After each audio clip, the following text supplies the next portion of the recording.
bismillaahi raxmaani raxiim kusoo dhowaada janalka maalmaha. waxaan idiin soo gudbinaynaa qiso aad u cajiib ah.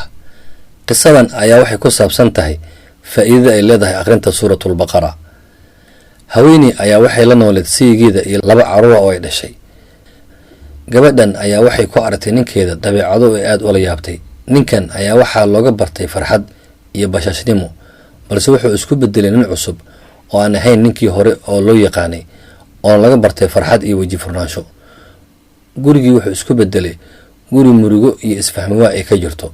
gabadhan oo yaaban ayaa maalin maalmaha ka mid a waxaa u timid gabar ay isku wanaagsanayeen, waxayna u sheegtay dhibaatada ka haysata gurigeeda iyo sida ninkeedu isku bedelay. islaantii saaxiibteed ahayd ayaa waxay ku tiri, maxaad u akhrin weysay suuratulbaqara? gabadhii ayaa waxay tiri, maba xasuusan inaan akhriyo suuratulbaqara. kadib waxay go'aansatay inay bilowdo akhrinta suuratulbaqara ayada iyo caruurteedaba. ninkeedana waxay ku qancisay inuu suuraddan akhriyo, waxayna bilaabeen inay guriga ku shidayaan suuratulbaqara. waxay tiri gabadhii, maalinba maalinta ka dambayso gurigii wuxuu noqday inuu isbedelayo, noloshiina ay wanaagsananayso. ninkeedina wuxuu bilaabay farxad iyo furfurnaansho.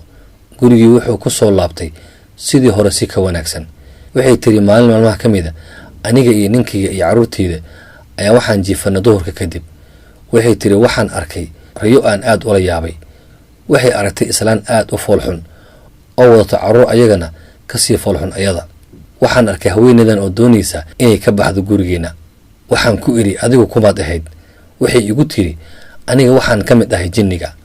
waxaan rabnay inaan gurigiina soo degno, balse waxaad nagu buriseen suuratulbaqara. waxay bilowday islaantii inay ku celcelinaysa ay leedahay, waxaad nagu buriseen suuratulbaqara. gabadhii ayaa ka soo toostay iyada oo naxsan, waxayna soo kacday caruurteeda oo fadhiya oo akhrinaya suuratulbaqara.